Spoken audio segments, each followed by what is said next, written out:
وەڵام نادات تەلەفۆنمان بۆ 50 کەس کرد ئەگەر حازرە من وەریەگرم.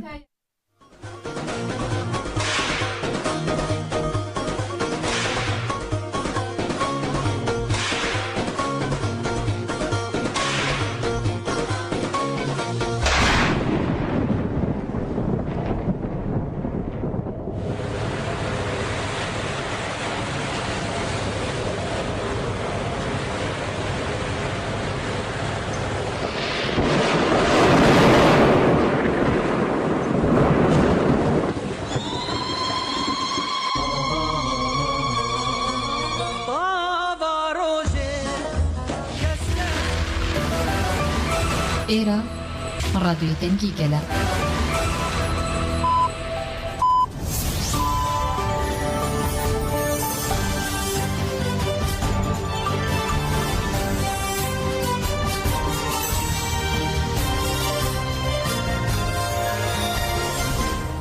سڵاوتان لەبێ ئەم کاتتان باش هەواڵەکانم کاتژمێرەتان پێشکەشەکەین.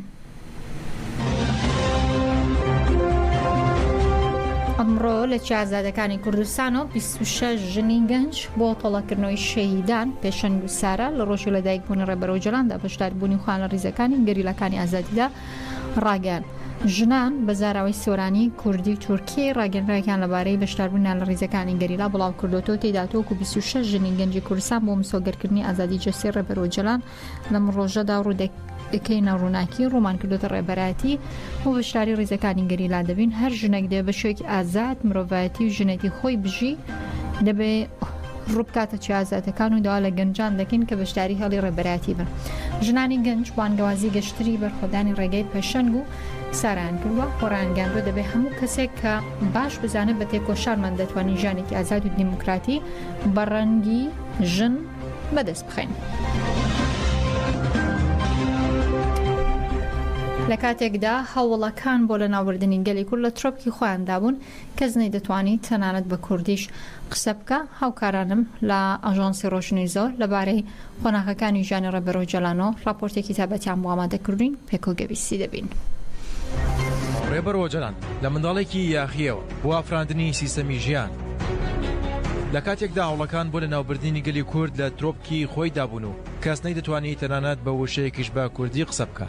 واک چۆن گوڵە نێرگز زەوی هەڵدەتەکێنێ و سەر دەردێنێت ڕۆڵەیەک بۆ خەمی گەلەکەی چاوی بە دنیا هەڵێنا و ناوی لێنرا عەبدوڵڵا وەجەلان. هەر لە منداڵیەوە هەستە یاخیبوونەکەی کردی بە بەهاری ئازادی بۆ گەلەکەی لە مەشەوە بڕیاریدا خەمی گەلەکەی بکات بە سەرچاوی ئافراندنی سیستەمێکی ژیانی بۆ تەواوی گەلانی بندەست. لە 4 نیسانی ساڵی 1949 75 ساڵ پێش ئێستا ڕێبەری گەلی کورد عەبدوڵڵا وەجەلان لە گوندی ئامەرە سەر بە شەڕۆچکەی خەلفەتی لە ڕەحای باکووری کوردستان لە خێزانێکی ڕەنجدەر و جوتیار لەدایک بووە. هەر لە منداڵیەوە یاخی بوو بەرخودان و پشت بە خۆبەستن لە ناخیدا چەکەرەی کرد. خانەوادەی ڕێبەرۆجەلان وەک زۆرینەی خێزانە کلاسیەکان دوو ڕەوتی تێدا بووە. دایکێکی باڵادەست و باوکێکی سادە و بێدەسەڵات. دایکی کاریگەری زۆری لەسەر بیرکردنەوەکانی ڕێبەرۆجەلان هەبووە بۆیە خۆی دەڵێت دایکم یەکەم مامۆستای ژیانم بوو.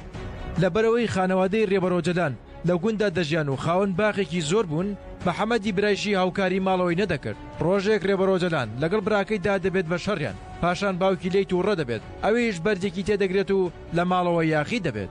ڕێبەرۆجەلان ئەو ڕووداوە وەک یاخیبوون لە خانەوادە و تەنانەت لە گوندەکەی لێک دەداتەوە و بەسەرەتایەک بۆ پشت بە خۆبەستن دایدەنێت. هەڵکەوتەی دیمۆگرافی زێدی ڕێبەرۆجەلان بە شێوەیەک بوو زۆرینەی نەژاد و پێکاتەکانی ڕۆژهەڵاتی ناوڕاستی لەخۆ گرتووە لەوانش ئەرمەن سریانی ئاشووری کورد عەرەب تورک و تورکمان. ئەوەش کاریگەری لەسەر ڕوانگەی ڕێبەرۆجەلان بۆ پێکەوەژێنی پێکاتە و نەتەوە جیاوازەکان هەبوو.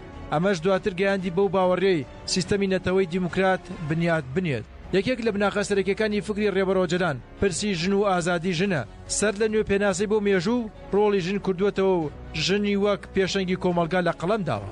لە ساتەوەختی بەشودانی کچە ئامۆزایەکی حەسەنی هاوڕێی دەپرسێت بۆچی دەبێت ژن بەشوو بدرێت و چی تیرۆک و پێشتر چالاک نەمێنێت. لەوێەوە دەواازەی پرسی ژن لە فکر و بۆچوونەکانی ڕێبەرۆجەلاندا دەکرێتەوە. بۆچی دەبێت لە خوێندنگا بە تورکی قسە بکەین لە کاتێکدا ئێمە لە ماڵەوە بە کوردی قسە دەکەین؟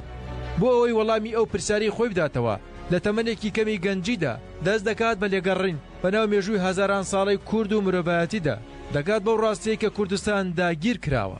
لەسەر ئەو بنەمایە لەگەڵ چەند هاوڕێیەکی زانکۆیدا سەرەتا بزوتنەوەی ئاپۆچیەکان و دواتریش لە ساڵی 1970 پارتی کرێکارانی کوردستان پەکەکە دادەمەزرێنێت. ئەم پارتەش دەبێت بە داستانی ژیانەوە و سەر لە نوێسەرڵدانی گەلی کورد دژ بە فاشیزم و نادادی و بەدەستێنانی مافەڕەوەکانی گەلی کورد هەر لە سەرەتای دامەزراندنیدا ئەم پارتە بەدایان شێوی و پلانگەریدا تێدەپەڕێت. بەڵام فکر و فەلسەفەکەی ڕێبەرۆ جەلان دەیکات بە پارتی پارێزەری گەل و نزیکەی نیو سەدەیە تێکۆشان بۆ ئازادی گەلەکەی دەکات. پاشە و سەرکەوتنە مەزنانە و پێداگیرەکەی بۆ ئازادی گەلانی چەوساوە لە 15 شوباتی ساڵی 1999 لە پلانگەڕێکی نێودەوڵەتیدا بە بەشداری هەرێکە لە ئەمریکا، ئیسرائیل، بەریتانیا، تورکیا و چەندین وڵاتی دیکەی ناتۆ و دەستگا هەواڵگیرەکانیان.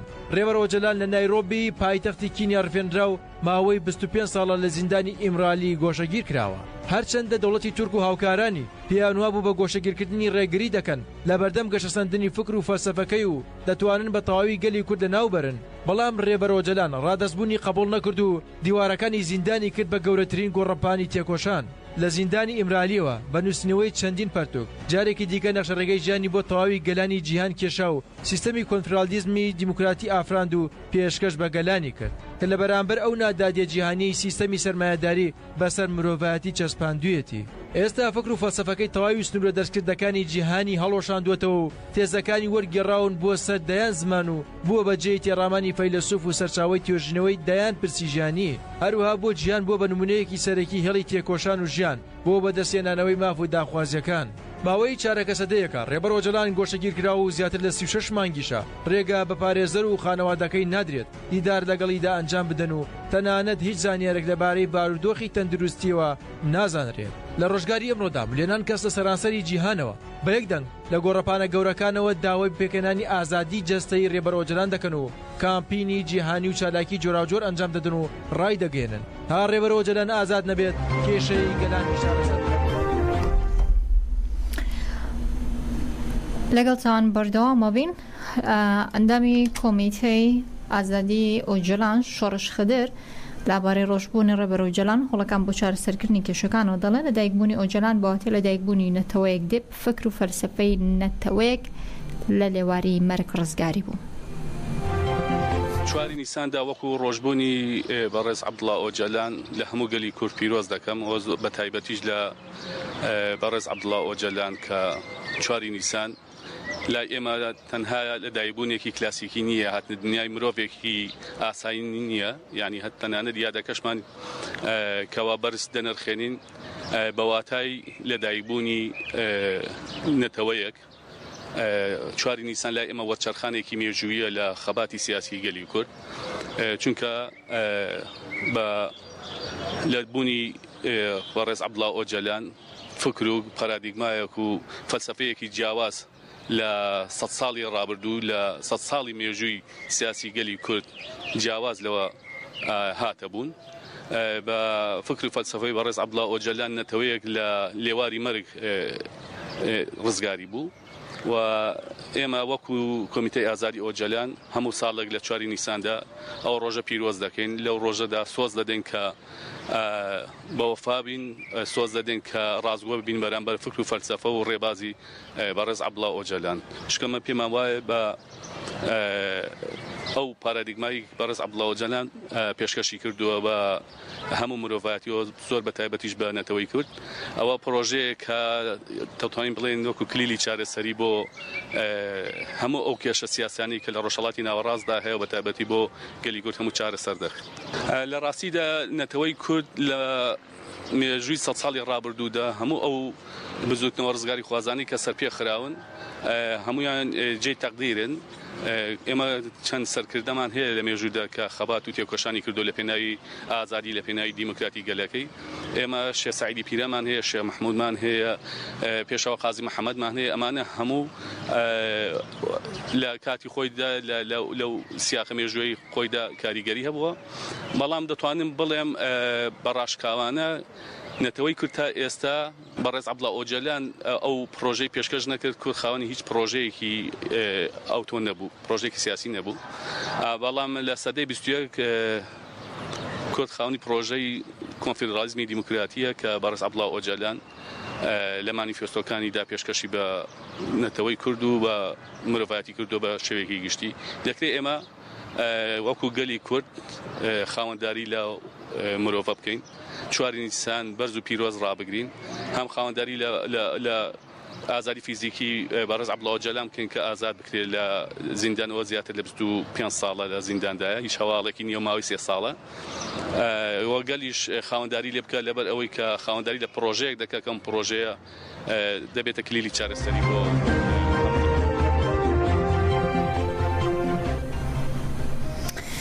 بەڕێزان. هاوکات سمکۆ سابیر هەر لەوارەی لەدایکبوون ڕێبەرۆ ئۆجەلانەوە دەڵێت ڕێبەراپۆ هەر لە زێهنەتی منداڵیەوە هەستی بە نادات پەروەری کردو بۆ دواتر خەباتی کردو و تاکی کوردی لە توانە و شکستەوە گیان بەسەرکەوتن.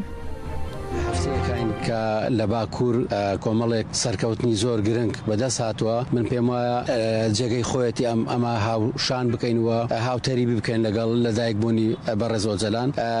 ئەم کەسایەتێکی مێژووی گرنگە لە ناو بزوتنەوەی ڕزگاری خوازی گەلی کورد و کۆمەڵی قۆناغی گرنگی بۆ ئێمە هێناوەتە پێشەوە، کۆمەڵی بەرپرسیارەتی لە ئەستۆ گرتووە و ئەم گۆڕانکارانێکە لە دوای دەست بەکاربوونی ئۆجەلان وەکو سیاسیەک، وەکو نووسەرێک، وەکو کاریزمایەک لە ناو مێژووی بزوتنەوە ڕزگاری خوازی کورد هەمویان جێگەی بایەخن. ئێمە ئەبێ شانازی بەم ڕۆژە بکەین و هەوڵ بدەین ڕۆژێک بێت بۆ داکۆچیکردن لەسەر ئازادی بەڕێز ئۆجەلان، چکە ئەم کەسایەتیە هێشتا لە توانا و هێز و هەزر و زەهنیەتی داماوە خزمەتی زیاتری کۆمەلگای مرۆڤایەتی بکە و بە تایبەتی گەلی کورد.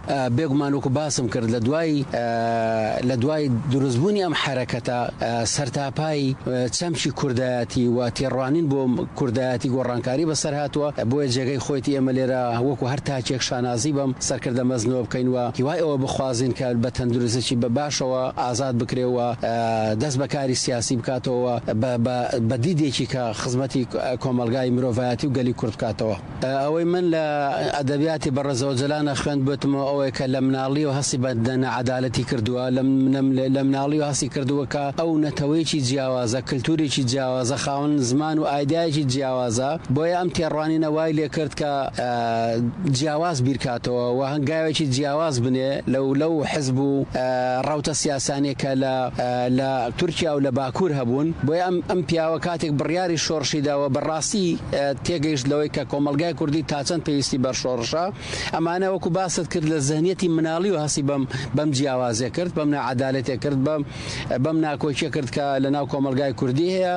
بەداخەوە لە کاتی چیشاکە شۆڕشی کرد کە گەلی کورد لە بارودۆخێکی زۆر خراپا بوو، زەحمەتی زۆری بینی، قوربانی زۆریدا، بەڵام دوجار گەیشتەوەی کە ئێمە لە ئێستادا شانازی بەم حرەکەتەوە بکەین و شانازی بە خودی بەڕێز ئۆجەلان بکەین کە ئێمە ساڵانە قسە لەسەر بوونی ئەم کەسایەتێ بکەین و پێمان وابێ ئەم کەسایەتێ بۆ کۆمەلگای کوردی کاریزمایەکی زۆر.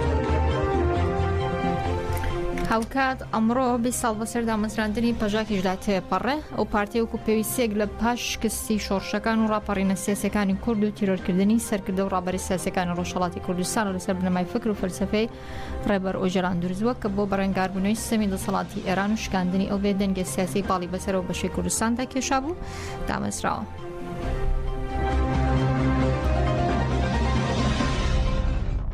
بژاک پێشەنگی هەستانەوەی تێکۆشانی ئازادی لە ڕۆژهەڵاتی کوردستان و ئێران. ئەمڕۆ 20 ساڵ بەسەر دامەزراندنی پژاکدا تێدەپەڕێت. ئەو پارتەی وەک پێویستیەک لە پاش شکستی شۆڕشەکان و ڕاپەڕینە سیاسیەکانی کورد و تیرۆرکردنی سەرکردە و ڕابەرە سیاسیەکانی ڕۆژهەڵاتی کوردستان لەسەر بنەمای فکر و فەلسەفەی ڕێبەر ئۆجەلان دروست بوو کە بۆ بەرەنگاربوونەوەی ستەمی دەسەڵاتی ئێران و شکاندنی ئەو بێدەنگیە سیاسی باڵی بەسەرەوە بەشەی کوردستاندا کێشا بوو دامەزرا. لەو ساڵانەی بێدەنگیدا بزوتنەوەی ئازادی خوازی گەلی کورد هاوڵیدا بوو ئەم بێدەنگیە سیاسیە بشکێنێت. بەهۆی هەلومەرجی ئەو سەردەمە دەرفەتی کاری بەڕێخستنکردن زۆر دژوار بوو، بەڵام توانی تا ڕادەیەک خۆی لە نێو کۆمەڵگەی ڕۆژهەڵاتی کوردستان بناسێنێت. ساڵی 1999 کاتێک پیلانگەڕی نێودەوڵەتی لە دژی ڕێبەری گەلی کورد عەبدوڵڵا ئۆجەلان لەلایەن دەستگا سیخوڕێ جیهانیەکانەوە ئەنجامدرا، جارێکی تر جوڵە کەوتە شەقامەکانی ڕۆژهەڵاتی کوردستان و سەرهەڵدانێکی بەشکۆیان خوڵقاند و هەستی شۆڕشگێڕیان لە ڕۆژهەڵاتی کوردستان زیندوو کردەوە. چیان و کوڕانی کورد لە زانکۆ و گوند و ناوچە جیاوازەکانی ڕۆژهەڵاتی کوردستان پۆل ڕوویان لە چی ئازادەکان کرد و چەکی شۆڕشیان لەشان کرد بڕیاریاندا لەسەر بنەمای فەلسەفەی ئۆجەلان و کۆنفیدرالیزمی دیموکراتی پارتێکدا بمەزرێنن لەسەر ئەو بنەمایی خودی ڕێبەر ئۆجەلان دەڵێت نابێت ڕۆژی لەدایکبوونی من وەک لەدایکبوونی کەسێک سیر بکرێت دەبێت وەک ڕۆژی ژیانەوەی گەلێک سیر بکرێت لە ڕۆژی 4 نیسانی ساڵی 2004دا پارتی ژیانی ئازادی کوردستان پژاکیان دامەزران تێکۆشانی پژاک لە بواری سیاسی و سەربازیدا هەر لە سەرەتای دامەزراندنیەوە چاوەڕوان دەکرا ئەم پارتە ببێتە هەناسەیەکی دیکەی تێکۆشانی سیاسی لە ڕۆژهەڵاتی کوردستاندا بۆیە لە ماوەیەکی کووردا لە بواری سیاسی و سەربازیدا توانی لە ناو دڵی گەلی ڕۆژهەڵاتە جێی خۆی بکاتەوە و خەڵک بەڕێخستن بکات وەک هێزێکی نوێ لە ئاستی کوردستان و ئێراندا بوو بەجێی باس لە بواری سەربازیدا هێندە پێشکەوت لە ساڵی 2011 بەرامبەر ئارتەش و سوپای پاسداران زیاتر لە مانگێک جەنگا و ئێرانی ناچار بە ڕاگەیاندنی ئاگربەست کرد لەم ماوەیەدا لە شاخ و شارەکاندا سەدان شەهیدی پێشکەش بە ڕێگای ئازادی کرد و سەدان ئەندامیشی خزێنرانە زیندانەکانی ڕژێمی ئێران بەڵام زیندان و لە سێدارەکانیش نەیانتوانی چۆک بەم پارتە شۆڕشگێڕە دابدەن نمونەش بۆ ئەمە چیرۆکی بەرخۆدانی هەرێک لە زەینەب جەلالیان تاکە ژنی زیندانی تا هەتایی و وریشە مرادی ژنە شۆڕشگێڕی کوردە ئامانجەکانی پارتی ژیانی ئازادی کوردستان گرنگترین ئامانجەکانی پژاک خۆی دەمینێتەوە لە چارەسەری کێشەی کورد و گەلانی ئێران لە چوارچێوەی پرۆژەی نەتەوەی دیموکراتیکدا بەرەو پێشبردننی ژیانی ئازاد و دیموکراتی لە ڕۆژهەڵاتی کوردستان و ئێران تێکۆشان بۆ بەدەستێنانی ماف و ئازادیەکانی گەل بەرەنگاربوونەوەی زیهنیەت و پەیوەندیە سیاسی و کۆمەڵایەتیەکان کە سەرچاوەی خۆی لە عەقڵیەتی پیاوسالاریدا دەبینێتەوە تێکۆشان بۆ ناسنامە و ئازادی ژن لە کۆمەڵگەدا بەرەو پێشبردننی پەیوەندیە دیموکراتیەکان لەگەڵ گەلی کورد لە بەشەکانی دیکەدا ئێستا پژاک بەشێکە لە سیستەمی کۆمەڵگەی دیموکراتیک و ئازادی ڕۆژهەڵاتی کوردستان کۆدار لەم ساڵانەی دوایشدا چەند پرۆژەیەکی بۆ چارەسەری کێشەکانی گەلی کورد و گەلانی ئێران لەسەر بنەمای کۆنفیدرالیزمی دیموکراتی پێشکەش کردووە هەوڵی داوە بە پێکێنانی بەرەیەکی هاوبەش و یەکگرتنەوەی هێزە سیاسی و کۆمەڵایەتیەکانی ڕۆژهەڵاتی کوردستان و بزوتنەوە ئازادی خوازەکانی گەلانی ئێران هەنگاو بە چارەسەری کێشەکان و جێگیرکردنی سیستەمێکی نوێی بەڕێوەبردن لە ئێران و ڕۆژهەڵاتی کوردستان هەڵهێنێت ئەمەش بۆ ئەوەی ئازادی بۆ کورد و دیموکراسی بۆ ئێران هاوسەرۆکایەتی ئەنجومەنی جێبەجێکاری کەجەکەش پیرۆزبای ڕۆژی لەدایکبوونی ئۆجەلان دەکات دەڵێ ئێمە چوونە ساڵی 76مین ساڵەدی لەدایکبوونی ڕێبەر ئۆجەلان کە بە تێکۆشان بۆ ئازادی کوردستان بوونی گەلی کوردی مسۆگەر کرد.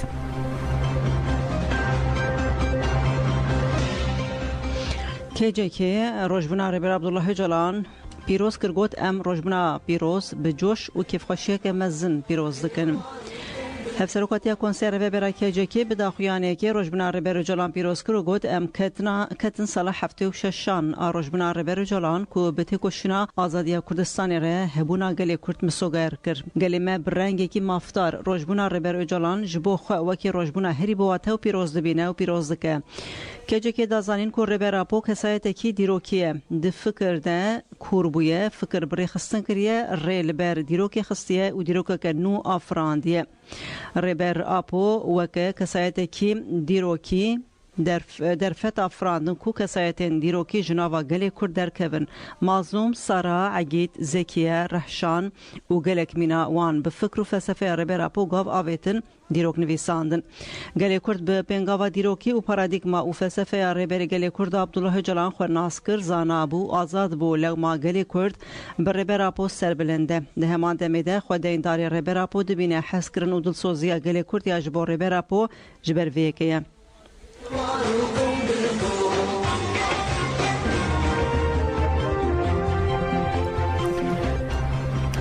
هاوکات ئەندامی ناوەند و ڕێکخراوەکانی شنگالدا لە حکوومەتی عێراق کردووە کە ئاڵۆیستی خۆی لە بەرامبەر هێرشەکانی دەوڵەتی تورک ڕوونکات و دەڵێ عێراق بێت دەنگەل و هێرشانەی کە دەکرێتە سەر شنگال ئەگەر وەکو پارچێک لە عێراق سەیری دەکەن دەبێت بەرپرسیارەتی خوان لە بەرامبەر هێرشانە جێبەجێ بکەن دەوڵەتی تورک باوکاری پارتی دموکراتی کوردستان لە 29 شوبات تاوەکو 2 نیسان 3 جار هێرشی کرد سەر شنگال لاکامدا دوو پێشەنگی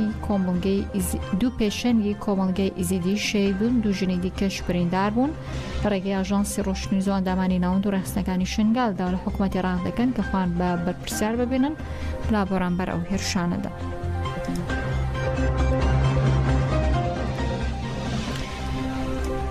شش پەرلەمانتار ری کوردستان مافی پەرلەمانتاریان لێ وەردەگیرێتەوە. ئینستیتوی پێی بۆ پەروەردە و گەشەپێدان دەڵێ بە پێبڕارێکی دادگای فدرالی هەمووی یاسا و بڕیارانەی کە لە دوای 6/11/2022 لە پەرلەمانی کوردستان دەرچوبێ بە هەڵوەشاوە و نادەستوری هەژمار دەکرێت و هاوکات هەموو کەسانێک کە لە دوای ئەو ڕێکەوتنەوە کراون بە ئەندامی پەرلەمان بە نایاسایی دادەنرێ و ناکرێت و ئەندامی خولی پەنجەمی پەرلەمانی کوردستان هەژمار بکرێن وەرە ئیمتیازاتێکی ژوەر گرتە بێ نایاساییە و لیان دەسەندرێتەوە.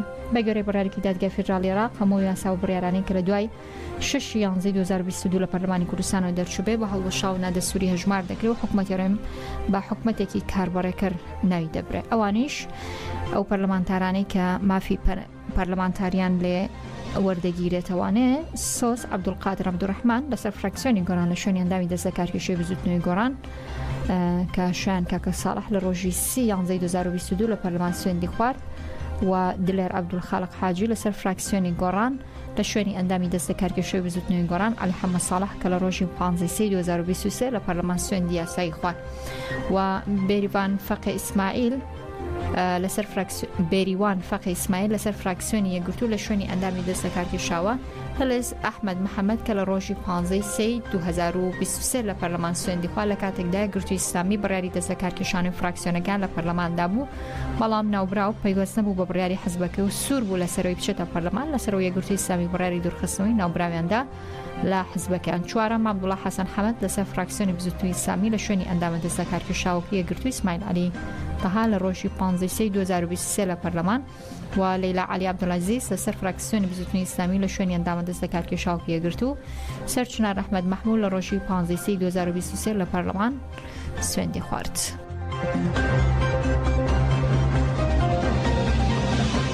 لە سێ ڕۆژی ڕابردوودا لانیکەم 5 کۆڵبەر لە بەرزایەکانی سنووری تەتێوڕامان بە تەقەی زەمنەکانی کۆماری ئیسلامیێران یان کەوتونەتە خوارەوە بریندار بوون بە پێی راپۆرتی مافی مرۆڤ ڕۆژی چوارشەممە واتە دوێنێ کۆڵبەرێکی تەمەن 30 ساڵ بە ناوی کەریم خەڵکی گوندی کۆلێژی سەر بە شاری سەوڵاوی پارێزگای سنەی ڕۆژهەڵاتی کوردستان بۆ یەکەوتنە خواروی لە بەرزایەکانی سنووری تەتێوڕامان بریندار بوو بە گەڕی راپۆرتەکە ملو پشتێ و کۆڵبەرە زەبری بەرکەوتن هێزەبنەکانی ڕژێمێرانیش ڕێگریان لاتنی تیمەکانی فریاکەوتنی خێرا و گواستنەوەکرۆ بەڵام دواتر لەلایەن هاونیشتیبانیانەوە گەنراونەتە نەخۆشخانە هەروە ڕۆژی دووشەمە شوێکیان مانگە لە ئەنجامی تەقێزەمنیەکانی ڕژێمێران لە بەرزایەکانی تەتێوڕامان لانیکەم 4 کۆڵبەری دیکە بەناوکانی ئیبراهیم یاقوبی وە سیاوە شکاکەی فەرەیدون فواد بریندار بوون.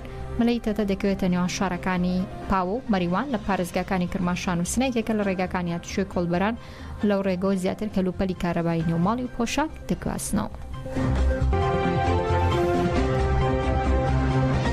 هەر شاد بن.